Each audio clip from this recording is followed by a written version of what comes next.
Hi friends, welcome back to Asha's plants and flowers YouTube channel. ತುಂಬ ದಿನಗಳಾಯಿತು ನಾನು video upload ಮಾಡೇ ಇಲ್ಲ. ಸ್ವಲ್ಪ ಕೆಲಸ ಇತ್ತು, ಸೊ ಹಾಗಾಗಿ ವಿಡಿಯೋ ಮಾಡೋಕ್ಕಾಗಿರಲಿಲ್ಲ. ಸೊ ದಯವಿಟ್ಟು ಕ್ಷಮಿಸಿ. ಇವತ್ತಿನ ವಿಡಿಯೋನಲ್ಲಿ ನಾನು ನಿಮಗೆ ಬೇಸಿಗೆಯಲ್ಲಿ ಗಿಡಗಳನ್ನು ಯಾವ ರೀತಿ ರಕ್ಷಣೆ ಮಾಡ್ಕೊಳ್ಬೇಕು, ಜೊತೆಗೆ ಒಂದು ಒಳ್ಳೆಯ ಇನ್ಸೆಕ್ಟಿಸೈಡ್ ಹಾಗೂ ಫರ್ಟಿಲೈಸರ್ ಬಗ್ಗೆ ತಿಳಿಸ್ಕೊಡ್ತಾ ಇದ್ದೀನಿ. ಈ ಒಂದು ಫರ್ಟಿಲೈಸರನ್ನು ನೀವು ಗಿಡಗಳಲ್ಲಿ ಅಪ್ಲೈ ಮಾಡಿ ನೋಡಿ. ಗಿಡಗಳು ತುಂಬಾ ಹೆಲ್ದಿಯಾಗಿ ಕಾಣಿಸುತ್ತೆ, ಎಲೆಗಳು ತುಂಬಾ ಲಶ್ ಗ್ರೀನ್ ಆಗಿರುತ್ತೆ. ಜೊತೆಗೆ ಮಣ್ಣಿನಲ್ಲಿ ಏನಾದರೂ ಫಂಗಸ್ ಇದ್ದರೆ ಅಥವಾ ಗಿಡಗಳ ಮೇಲೆ ಏನಾದರೂ ಕೀಟಗಳು ಬರ್ತಾ ಇದ್ದರೆ, ಯಾಕಂತಂದರೆ ಇವಾಗ ಬಿಸಿಲು ಹೆಚ್ಚಾಗ್ತಾ ಇರೋದ್ರಿಂದ ಗಿಡಗಳಲ್ಲಿ ಏನಾಗುತ್ತೆ, ಕೀಟಗಳು ಕೂಡ ಅದೇ ರೀತಿ ಬಂದು ಕೂತ್ಕೊಳ್ಳೋಕ್ಕೆ ಶುರು ಆಗುತ್ತೆ. ಹೀಗಿರುವಾಗ ನಾವು ಬದಲಾಯಿಸಿ ಏನು ಮಾಡಬೇಕು, ಹಲವಾರು ರೀತಿಯ ಕೀಟನಾಶಕಗಳನ್ನು ಪ್ರಯೋಗ ಮಾಡ್ತಾನೆ ಇರಬೇಕು. ಇಲ್ಲ ಅಂತಂದರೆ ನಮ್ಮ ಗಿಡಗಳು ಉಳಿಯೋದು ತುಂಬ ಕಷ್ಟ. ಜೊತೆಗೆ ನೋಡಿ, ಇದೊಂದು ಪಿಂಕ್ ದಾಸವಾಳದ ಹೂವು, ಅದರಲ್ಲೂ ಕೂಡ ಒಂದು ಮಿಲಿಬಗ್ ಕಾಣಿಸ್ತಾ ಇದೆ. ಅಷ್ಟೊಂದೇನು ಇಫೆಕ್ಟ್ ಆಗಿಲ್ಲ, ಆದರೆ ಲೈಟಾಗಿ ಏನಾಗ್ತಾ ಇದೆ, ಕೀಟಗಳು ಬರ್ತಾ ಇದೆ. ಹೀಗಿರುವಾಗ ನಾವು ಬೇಸಿಗೆಯಲ್ಲಿ ಗಿಡಗಳನ್ನು ಯಾವ ರೀತಿ ರಕ್ಷಣೆ ಮಾಡ್ಕೊಳ್ಬೇಕು ಅನ್ನೋದ್ರ ಬಗ್ಗೆ ಈ ವಿಡಿಯೋನಲ್ಲಿ ತಿಳಿಸ್ಕೊಡ್ತಾ ಇದ್ದೀನಿ. ಸೊ ಬನ್ನಿ, ಹಾಗಿದ್ರೆ ವಿಡಿಯೋ ಶುರು ಮಾಡೋಣ. ತುಂಬ ಜನರ ಕಮೆಂಟ್ಸ್ ಬರ್ತಾ ಇತ್ತು, ನಮ್ಮ ಗಿಡಗಳು ಒಣಗ್ತಾ ಇದೆ, ಮೊಗ್ಗುಗಳು ಬರ್ತಾ ಇಲ್ಲ, ಚಿಗುರು ನಾವು ಕಟಿಂಗ್ಸನ್ನು ಹಾಕಿದ್ವಿ, ಅದರ ಹಾಕಿ 10-15 ದಿನ ಆಯಿತು, ಚಿಗುರೇ ಇಲ್ಲ ಅಂತ. ಇವಾಗ ಯಾವುದೇ ರೀತಿಯ ಕಟಿಂಗ್ಸ್ಗಳನ್ನು ಬೆಳೆಸೋದಕ್ಕೆ ಟ್ರೈ ಮಾಡಬೇಡಿ. ಯಾಕಂತಂದರೆ ಇನ್ನೂ ದಿನಗಳು ಕಳೆದಂತೆ ಎಲ್ಲ ಈ ಹೋಳಿ ಹಬ್ಬ ಆದ ನಂತರ ಇನ್ನೂ ಹೆಚ್ಚು ಬಿಸಿಲು ಶುರು ಆಗೋದಕ್ಕೆ ಸ್ಟಾರ್ಟ್ ಆಗುತ್ತೆ. ಒಂದು ವೇಳೆ ನಿಮ್ಮ ಕಡೆ ಏನಾದರೂ ಈ ಅಡಮಳೆ ಅಂತಾರಲ್ಲ, ಆ ರೀತಿ ಏನಾದರೂ ಮಳೆ ಬರ್ತಾ ಇದ್ದರೆ ನೀವು ಇವಾಗ ಕಟಿಂಗ್ಸ್ಗಳನ್ನು ಹಾಕ್ಕೊಳ್ಬೋದು. ಆದರೆ ಯಾವುದೇ ರೀತಿ ಮಳೆಯ ಮುನ್ಸೂಚನೆ ಇಲ್ಲ ಅಂತಂದರೆ, ತುಂಬಾ ಹೀಟ್ ಇದೆ, ಬಿಸಿಲಿದೆ ಅನ್ನೋ ಆಗಿದ್ದರೆ ನೀವು ಕಟಿಂಗ್ಸ್ ಹಾಕಲೇಬೇಡಿ. ಇನ್ನೊಂದು 2 ತಿಂಗಳು, ಜೂನ್ನಿಂದ ಏನಾಗುತ್ತೆ ಅಂತಂದರೆ ಮೇ ಎಂಡಲ್ಲಿ ಅಥವಾ ಜೂನ್ ಫಸ್ಟ್ ವೀಕಲ್ಲಿ ಮಳೆ ಶುರುವಾಯಿತು ಅಂತಂದರೆ ನೀವು ಎಲ್ಲ ರೀತಿಯ ಕಟಿಂಗ್ಸ್ಗಳನ್ನು ಹಾಕ್ಕೊಳ್ಬೋದು. ಜೊತೆಗೆ ಅಕ್ಕ ನನಗೆ ಕಟಿಂಗ್ಸ್ಗಳನ್ನು ಕೊಡಿ ಅಂತ ಪದ್ಮಾವತಿ ಅನ್ನೋರು ಕೇಳ್ತಾ ಇದ್ರಿ. ನಾನಿರೋದು ಬೆಳಗಾವಿಯಲ್ಲಿ, ಸೊ ನಿಮಗೆ ಕಟಿಂಗ್ಸ್ ಕಳಿಸೋದು ತುಂಬಾ ಕಷ್ಟ ಆಗುತ್ತೆ. ಆದರೂ ಕೂಡ ಟ್ರೈ ಮಾಡ್ತೀನಿ. ಮೊದಲು ನಾನು ಕಟಿಂಗ್ಸ್ಗಳನ್ನು ಬೆಳೆಸಿ ಆನಂತರ ನಿಮಗೆ ಕಳಿಸೋದಕ್ಕೆ ಟ್ರೈ ಮಾಡ್ತೀನಿ. ನೋಡಿ, ಮಲ್ಲಿಗೆ ಗಿಡ ಪ್ರೂನಿಂಗ್ ಮಾಡಿ, ಟಿಪ್ ಪ್ರೂನಿಂಗ್ ಮಾಡಿದ ನಂತರ ಇದರಲ್ಲಿ ಫ್ಲವರಿಂಗ್ ಶುರು ಆಗಿದೆ. ಇದಕ್ಕೆ ಇನ್ನೂ ನಾನು ಯಾವುದೇ ರೀತಿಯ ಫರ್ಟಿಲೈಸರನ್ನು ಹಾಕಿಲ್ಲ. ಆದರೆ ನೆಕ್ಸ್ಟ್ ವಿಡಿಯೋನಲ್ಲಿ ನನಗೆ ಇದಕ್ಕೆ ಯಾವ ಒಂದು ಫರ್ಟಿಲೈಸರ್ ಹಾಕಬೇಕು ಅನ್ನೋದನ್ನು ತೋರಿಸ್ಕೊಡ್ತೀನಿ. ಇವಾಗ ಇದರಲ್ಲಿ ಮೊಗ್ಗುಗಳು ಬರ್ತಾ ಇರೋದ್ರಿಂದ ಇದಕ್ಕೆ ತುಂಬಾ ಒಂದು ಒಳ್ಳೆಯ ಫರ್ಟಿಲೈಸರನ್ನು ನಾವು ಹಾಕಬೇಕಾಗತ್ತೆ. ಸೊ ಯಾರ್ಯಾರ ಗಿಡದಲ್ಲಿ ಈ ರೀತಿ ಒಂದು ಪಾಸಿಟಿವ್ ರಿಸಲ್ಟ್ ಬಂದಿದೆ ಅನ್ನೋರು ನನಗೆ ಕಮೆಂಟ್ಸ್ನಲ್ಲಿ ಖಂಡಿತ ತಿಳಿಸಿ. ನೋಡಿ, ಇವೆಲ್ಲ ನಾನು ಮಳೆಗಾಲದಲ್ಲಿ ಕಟಿಂಗ್ ಹಾಕಿರುವಂಥ ಗಿಡಗಳು. ಒಂದು 4 ರೀತಿಯ ಕಟಿಂಗ್ಸ್ಗಳನ್ನು ಹಾಕಿದ್ದೆ. ಎಲ್ಲ ಮಲ್ಲಿಗೆ ಗಿಡದಲ್ಲೂ ಕೂಡ ತುಂಬ ಚೆನ್ನಾಗಿ ಇವಾಗ ಮೊಗ್ಗು ಹಾಗೂ ಹೂಗಳು ಬರ್ತಾ ಇದೆ. ಸೊ ಫೈನಲ್ ಆಗಿ ನಾವು ಏನು ಮಾಡೋಣ, ಇವಾಗ ಫರ್ಟಿಲೈಸರ್ ಬಗ್ಗೆ ನೋಡೋಣ. ಬಿಸಿಲು ಬರ್ತಿದ್ದಂತೆ ಹಾಗಲಕಾಯಿ ಸೀಸನ್ ಕೂಡ ಶುರು ಆಗುತ್ತೆ. ಈ ಹಾಗಲಕಾಯಿಯನ್ನು ಪ್ರತಿಯೊಬ್ಬರು ಮನೆಯಲ್ಲಿ ತಂದಿರ್ತೀರ. ಇದರಿಂದ ಒಂದು ಒಳ್ಳೆಯ ಫರ್ಟಿಲೈಸರನ್ನು ನಾವು ರೆಡಿ ಮಾಡ್ಕೊಳ್ಬೋದು. ಇದರಲ್ಲಿ ನೈಟ್ರೋಜನ್, ಫಾಸ್ಫರಸ್ ಮತ್ತು ಪೊಟ್ಯಾಷಿಯಮ್ ಚೆನ್ನಾಗಿರೋದ್ರಿಂದ ಗಿಡಗಳಿಗೆ ಒಂದು ಒಳ್ಳೆಯ ಇನ್ಸೆಕ್ಟಿಸೈಡ್ ಹಾಗೂ ಫರ್ಟಿಲೈಸರ್ ಥರ, ನಾವು ಪೆಸ್ಟಿಸೈಡ್ ಥರ ಯೂಸ್ ಮಾಡ್ಕೊಳ್ಬೋದು. ನೋಡಿ, ನಾವು ಮಧ್ಯದಲ್ಲಿರುವಂಥ ಭಾಗವನ್ನು ತರಕಾರಿ ಅಂತ ಯೂಸ್ ಮಾಡ್ಕೊಳ್ತೀವಿ. ಆದರೆ ಮೇಲ್ಗಡೆ ಇರುವಂಥ ಈ ಸಿಪ್ಪೆ ಏನಿದೆಯಲ್ಲ, ಈ ಹಸಿರು ಭಾಗ, ಇದನ್ನು ನಾವೇನು ಮಾಡ್ಬೋದು, ಗಾರ್ಡನ್ನಲ್ಲಿ ಉಪಯೋಗಿಸ್ಕೊಳ್ಬೋದು. ಇದು ಕಹಿ ಅಂಶ ಹೊಂದಿರೋದ್ರಿಂದ ಗಿಡಗಳಿಗೆ ಕಹಿಯಾಗಿರುವಂಥ ಫರ್ಟಿಲೈಸರ್ ಹಾಗೂ ಇನ್ಸೆಕ್ಟಿಸೈಡ್ ತುಂಬಾ ಒಂದು ಒಳ್ಳೆಯ ಎಫೆಕ್ಟನ್ನು ಕೊಡುತ್ತೆ. ನೋಡಿ, ಈ ರೀತಿ ನೀವು ಮೇಲ್ಗಡೆ ಇರುವಂಥ ಭಾಗವನ್ನು ಈ ರೀತಿ ತುರಿದು ಅಥವಾ ಕಟ್ ಮಾಡ್ಕೊಂಡ್ಬಿಟ್ಟು ತೊಗೊಳ್ಬೇಕು. ಇದನ್ನು ನೀವು ಎಲ್ಲರೂ ವೇಸ್ಟ್ ಅಂತಲೇ ಎಸಿತಿರ್ತೀರ. ಆದರೆ ಇದನ್ನು ನೀವು ಒಂದ್ಸರಿ ಉಪಯೋಗ ಮಾಡಿ ನೋಡಿ, ನಿಮ್ಮ ಗಿಡಗಳು ತುಂಬಾ ಆರೋಗ್ಯಕರವಾಗಿ ಬೆಳೆಯೋದಕ್ಕೆ ಇದು ಹೆಲ್ಪ್ ಮಾಡುತ್ತೆ.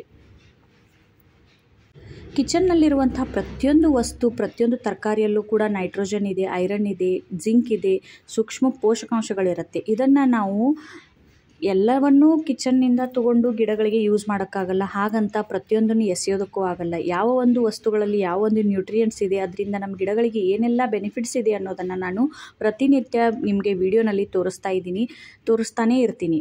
ನೋಡಿ, ಇದನ್ನು ನಾವು ಮೊದಲನೇದಾಗಿ ಈ ರೀತಿ ನೀವು ಕಟ್ ಮಾಡಿ ಏನಾದರೂ ಸ್ವಲ್ಪ ನೆನೆಯೋದಕ್ಕೆ ಅಥವಾ ಕ್ಲೀನ್ ಮಾಡೋದಕ್ಕೆ ಇಟ್ಕೊಂಡಿದ್ದೀರಾ ಅಂತಂದರೆ ಆ ನೀರನ್ನು ಎಸಿಬೇಡಿ. ಇದನ್ನು ನೀವು ಈ ರೀತಿ ಜರಡಿ ಹಿಡ್ಕೊಂಡು ಆ ನೀರನ್ನು ಮಾತ್ರ ತೊಗೊಂಡು ನೀವೇನು ಮಾಡಬೇಕು, ಇದು 1 ಪಾರ್ಟ್ ತೊಗೊಂಡ್ರೆ ಇದಕ್ಕೆ ಒಂದು 5ರಿಂದ 6 ಪಾರ್ಟ್ನಷ್ಟು, ಅಂದರೆ 1 ಗ್ಲಾಸ್ ಅಥವಾ ಒಂದು ಚಿಕ್ಕ ಬೌಲ್ನಲ್ಲಿ ನಿಮಗೆ ಈ ಒಂದು ನೀರು ಸಿಕ್ಕಿದೆ ಅಂತಂದರೆ ಅದರ ಒಂದು 5-6 ಪಟ್ಟು ನೀವೇನು ಮಾಡಬೇಕು, ನೀರನ್ನು ಹಾಕಿ ಇದನ್ನು ಗಿಡಗಳಿಗೆ ಚೆನ್ನಾಗಿ ಸ್ಪ್ರೇ ಮಾಡಿ. ಇದರಲ್ಲಿ ನೈಟ್ರೋಜನ್ ಇದೆ, ಇದರಿಂದ ಗಿಡಗಳು ಚೆನ್ನಾಗಿ ಲಶ್ ಗ್ರೀನಾಗಿ ಬೆಳೆಯೋದಕ್ಕೆ ಸಹಾಯ ಮಾಡುತ್ತೆ. ಜೊತೆಗೆ ಇದರಲ್ಲಿ ಫಾಸ್ಫರಸ್ ಮತ್ತು ಪೊಟ್ಯಾಷಿಯಮ್ ಇರೋದ್ರಿಂದ, ಫಾಸ್ಫರಸ್ ಬೇರುಗಳು ಮಣ್ಣಿನಲ್ಲಿ ಹಾಕೋದ್ರಿಂದ ಬೇರುಗಳು ಚೆನ್ನಾಗಿ ಬೆಳೆಯುತ್ತೆ. ಜೊತೆಗೆ ಪೊಟ್ಯಾಷಿಯಮ್ ಏನು ಮಾಡುತ್ತೆ, ಮೊಗ್ಗುಗಳು ಚೆನ್ನಾಗಿ ಅರಳೋದಕ್ಕೆ ಸಹಾಯ ಮಾಡುತ್ತೆ. ನೋಡಿ, ನಾನು ಇಲ್ಲಿ ಏನು ಮಾಡಿದ್ದೀನಿ, ಕಟ್ ಮಾಡಿ ಇಟ್ಕೊಂಡಿರುವಂಥ ಹಾಗಲಕಾಯಿಯನ್ನು ನಾವೇನು ಕ್ಲೀನ್ ಮಾಡ್ತೀವಲ್ಲ, ಅದರಲ್ಲಿ ಬಂದಿರುವಂಥ ನೀರನ್ನು ಪ್ಲೇನ್ ನೀರಿನಲ್ಲಿ ಮಿಕ್ಸ್ ಮಾಡ್ಕೊಂಡ್ಬಿಟ್ಟು ಈ ಒಂದು ಮಿಲಿಬಗ್ ಅಥವಾ ಯಾವುದೇ ಒಂದು ಕೀಟಗಳು ಬಂದಿರುವಂಥ ಮೊಗ್ಗುಗಳ ಮೇಲೆ ಎಲೆಗಳ ಮೇಲೆ ಚೆನ್ನಾಗಿ ಸ್ಪ್ರೇ ಮಾಡೋದ್ರಿಂದ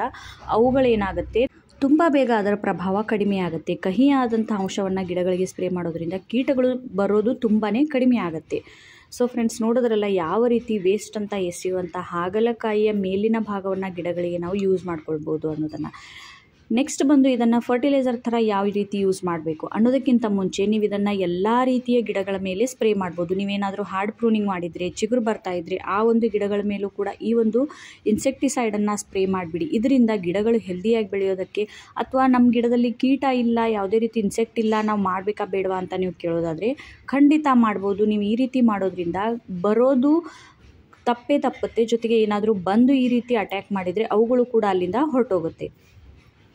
ಇದನ್ನು ನೀವು ಯಾವಾಗ ಸ್ಪ್ರೇ ಮಾಡಬೇಕು ಅಂತಂದರೆ ಬೆಳಿಗ್ಗೆ 8ರಿಂದ 9 ಗಂಟೆಯ ಒಳಗಡೆ ಹಾಗೂ ಸಾಯಂಕಾಲ 5 ಗಂಟೆಯ ನಂತರ ಇದನ್ನು ಯೂಸ್ ಮಾಡ್ಕೊಳ್ಳಿ. ಮಧ್ಯಾಹ್ನ ಬಿಸಿಲಿನಲ್ಲಿ 10 ಗಂಟೆಯ ನಂತರ ಇದನ್ನು ಸ್ಪ್ರೇ ಮಾಡೋದ್ರಿಂದ ಯಾವುದೇ ರೀತಿ ಉಪಯೋಗ ಆಗಲ್ಲ. ಆ ನಂತರ ನೋಡಿ, ನಾನು ಇಲ್ಲಿ ಏನು ಮಾಡ್ತಾ ಇದ್ದೀನಿ, ಈ ತುರಿದಿಟ್ಕೊಂಡಿರುವಂಥ ಹಾಗಲಕಾಯಿ ಸಿಪ್ಪೆಯನ್ನು ಒಂದು 10-15 ನಿಮಿಷ ನೀರಿನಲ್ಲಿ ನೆನೆಯೋದಕ್ಕೆ ಇಡ್ತೀನಿ. ಇಲ್ಲ ಅಂತಂದರೆ ನೀವು ಇದನ್ನು ಮಿಕ್ಸಿಯಲ್ಲೂ ಕೂಡ ರುಬ್ಕೊಳ್ಬೋದು, ಸ್ವಲ್ಪ ನೀರನ್ನು ಹಾಕಿ. ಆ ನಂತರ ನೀವೇನು ಮಾಡ್ಬೋದು, ಇನ್ಸ್ಟಂಟಾಗಿ ಯೂಸ್ ಮಾಡ್ಕೊಳ್ಬೋದು. ಆದರೆ ಕೆಲವೊಮ್ಮೆ ಏನಾಗುತ್ತೆ ಅಂತಂದರೆ ಮಿಕ್ಸಿಯಲ್ಲಿ ರುಬ್ಬೋದ್ರಿಂದ ಅದರಲ್ಲಿರುವಂಥ ಕೆಲವು ಸತ್ವಗಳು ಹೀಟಿನ ಒಂದು ಸಂಪರ್ಕಕ್ಕೆ ಬಂದಾಗ ಕೆಲವೊಮ್ಮೆ ಅದರ ಒಂದು ನ್ಯೂಟ್ರಿಯೆಂಟ್ಸ್ ಕಡಿಮೆ ಆಗುವಂಥ ಸಾಧ್ಯತೆ ಇರುತ್ತೆ. ಆದರೆ ನಿಮಗೆ ಹೇಗೆ ಅನುಕೂಲ ಆಗುತ್ತೋ ಆ ರೀತಿ ನೀವು ಯೂಸ್ ಮಾಡ್ಕೊಳ್ಬೋದು. ನೋಡಿ, ಒಂದು 10 ನಿಮಿಷ ಬಿಟ್ಟ ನಂತರ ಆ ಹಾಗಲಕಾಯಿಯಲ್ಲಿರುವಂಥ ಎಲ್ಲ ಕಹಿ ಅಂಶ ಇದರಲ್ಲಿ ಬಂದಿರುತ್ತೆ. ಜೊತೆಗೆ ನೀರಿನ ಬಣ್ಣ ಕೂಡ ಚೇಂಜ್ ಆಗಿದೆ, ಸ್ವಲ್ಪ ಲೈಟಾಗಿ ಇದು ಹಸಿರು ಬಣ್ಣಕ್ಕೆ ಟರ್ನ್ ಆಗಿದೆ. ಈ ರೀತಿ ಆದಾಗ ನೀವೇನು ಮಾಡ್ಬೋದು, ಇದನ್ನು ಜರಡಿ ಹಿಡ್ಕೊಂಡ್ಬಿಟ್ಟು, ಇದು ಒಂದು ಭಾಗ ಇದೆ ಅಂತಂದರೆ ಇದರಲ್ಲಿ 4 ಭಾಗ ನೀವು ನೀರನ್ನು ಮಿಕ್ಸ್ ಮಾಡಿ ಗಿಡಗಳ ಒಂದು ಮಣ್ಣಿನಲ್ಲೂ ಕೂಡ ಇದನ್ನು ಹಾಕ್ಬೋದು. ಇದರಿಂದ ಮಣ್ಣು ಫಲವತ್ತಾಗುತ್ತೆ. ಮಣ್ಣಿನಲ್ಲಿ ಏನಾದರೂ ಬ್ಯಾಕ್ಟೀರಿಯಾಸ್ ಇದ್ದರೆ, ಕೀಟಗಳಿದ್ದರೆ, ಇನ್ಸೆಕ್ಟ್ಸ್ ಇದ್ದರೆ, ಇರುವೆಗಳಿದ್ರೂ ಕೂಡ ಇದರಿಂದ ಹೊರಟೋಗುತ್ತೆ. ಗಿಡದ ಮಣ್ಣೇನಾಗುತ್ತೆ ತುಂಬಾ ಹಗುರ ಆಗೋದಕ್ಕೂ ಕೂಡ ಇದು ಸಹಾಯ ಮಾಡುತ್ತೆ. ಈ ಒಂದು ಹಾಗಲಕಾಯಿ ಸಿಪ್ಪೆಯ ಫರ್ಟಿಲೈಸರನ್ನು ಮಣ್ಣಿನಲ್ಲಿ ಹಾಕೋದ್ರಿಂದ ಏರಿಯೇಷನ್ ತುಂಬ ಚೆನ್ನಾಗಿ ಆಗೋದಕ್ಕೆ ಇದು ಹೆಲ್ಪ್ ಮಾಡುತ್ತೆ. ಮತ್ತು ಇದರಲ್ಲಿ ಫಾಸ್ಫರಸ್ ಇರೋದ್ರಿಂದ ಬೇರುಗಳು ಆಳವಾಗಿ ಇಳ್ಕೊಳ್ಳೋದಕ್ಕೆ, ನಾವು ಹಾಕುವಂಥ ಫರ್ಟಿಲೈಸರನ್ನು ಚೆನ್ನಾಗಿ ಹಿಡ್ಕೊಳ್ಳೋದಕ್ಕೂ ಕೂಡ ಈ ಒಂದು ಲಿಕ್ವಿಡ್ ತುಂಬಾ ಸಹಾಯ ಮಾಡುತ್ತೆ. ಜೊತೆಗೆ ಇನ್ನೊಂದು ಏನು ಅಂತಂದರೆ, ಈ ಒಂದು ಫರ್ಟಿಲೈಸರನ್ನು ನೀವು ಹಾಕಬೇಕಾದ್ರೆ ಲೈಟಾಗಿ ನಿಮ್ಮ ಮಣ್ಣು ಒಣಗಿರಬೇಕು. ಇದರಿಂದ ಗಿಡಕ್ಕೆ ನಾವು ಹಾಕುವಂಥ ಫರ್ಟಿಲೈಸರ್ನ ಎಲ್ಲ ಪೋಷಕಾಂಶಗಳು, ಎಲ್ಲ ಬೆನಿಫಿಟ್ಸ್ ಏನಾಗುತ್ತೆ ಗಿಡದ ಬೇರಿಗೆ ಹಾಗೂ ಗಿಡಕ್ಕೆ ಡೈರೆಕ್ಟಾಗಿ ಸಿಗುತ್ತೆ. ತುಂಬಾ ಹಸಿಯಾಗಿದ್ದರೆ ಈ ಒಂದು ಫರ್ಟಿಲೈಸರನ್ನು ಯೂಸ್ ಮಾಡಿಬಿಡಿ. ಬೆಳಿಗ್ಗೆಯಿಂದ ಸ್ವಲ್ಪ ನೀರನ್ನು ಹಾಕೋದನ್ನು ಅವಾಯ್ಡ್ ಮಾಡಿ. ಯಾವಾಗ ಮಣ್ಣು ಸ್ವಲ್ಪ ಡ್ರೈ ಅನಿಸುತ್ತೋ ಆವಾಗ ನೀವೇನು ಮಾಡ್ಬೋದು, ಈ ಒಂದು ಲಿಕ್ವಿಡ್ ಫರ್ಟಿಲೈಸರನ್ನು ಗಿಡಗಳಿಗೆ ಕೊಡ್ಬೋದು.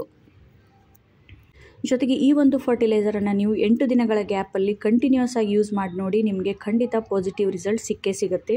ಇದನ್ನು ಸ್ಪ್ರೇ ಮಾಡೋದಾದರೆ ನೀವು 2-3 ದಿನಕ್ಕೆ ನಿಮ್ಮ ಹತ್ರ ಏನಾದರೂ ಹಾಗಲಕಾಯಿ ದಿನನಿತ್ಯ ಸಿಗುತ್ತೆ ಅಂತಂದರೆ ನೀವು 2-3 ದಿನಕ್ಕೊಮ್ಮೆ ಕೂಡ ಇದನ್ನು ಸ್ಪ್ರೇ ಮಾಡ್ಬೋದು. ಸೊ ಫ್ರೆಂಡ್ಸ್, ನೋಡೋದ್ರಲ್ಲ ಯಾವ ರೀತಿ ಮನೆಯಲ್ಲಿರುವಂಥ ಹಾಗಲಕಾಯಿಯನ್ನು ಜೊತೆಗೆ ವೇಸ್ಟ್ ವಸ್ತುಗಳಿಂದ ಯಾವ ರೀತಿ ಫರ್ಟಿಲೈಸರ್ ಮತ್ತು ಇನ್ಸೆಕ್ಟಿಸೈಡ್ ರೆಡಿ ಮಾಡ್ಕೊಳ್ಬೇಕು ಅನ್ನೋದು ತಿಳಿಸ್ಕೊಟ್ಟಿದ್ದೀನಿ. ಈ ವಿಡಿಯೋ ಇಷ್ಟ ಆಗಿದ್ರೆ ಲೈಕ್, ಶೇರ್, ಸಬ್ಸ್ಕ್ರೈಬ್ ಮಾಡಿ. ಜೊತೆಗೆ ಕಮೆಂಟ್ ಮಾಡೋದನ್ನು ಮರಿಬೇಡಿ. Thanks for watching. Bye. Happy gardening.